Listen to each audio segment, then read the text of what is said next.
Diplomatiquement parlant, Nouakchott et Alger convolent, d'après les conclusions et autres accords paraphés lors de la dernière commission mixte de collaboration.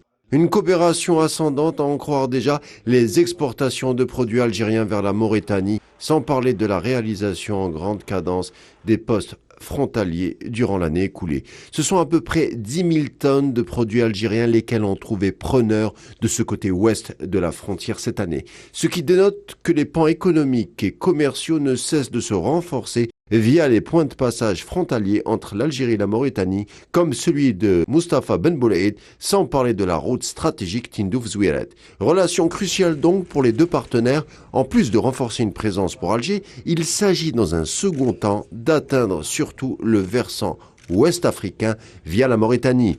Au plan économique, bien sûr, mais pas que, le fond demeure surtout géostratégique et sécuritaire. Une profondeur africaine qui a été trop longtemps délaissée par Alger durant presque 2 décennies, voire plus. Chose révolue désormais d'après le président de la République, Abdelmadjid Tebboune. En effet, les foyers de tension surgis ces derniers temps non loin des frontières ont été un incubateur, lequel a poussé les responsables algériens à repenser une stratégie répondant aux contingences du moment. L'approche stratégique sécuritaire mais aussi économique dans le but de se prémunir des dangers qui enquistent la région du Sahel, de l'Afrique de l'Ouest, mais aussi d'amener le pion aux Marocains de ce côté du continent qui a été une source de développement pour eux.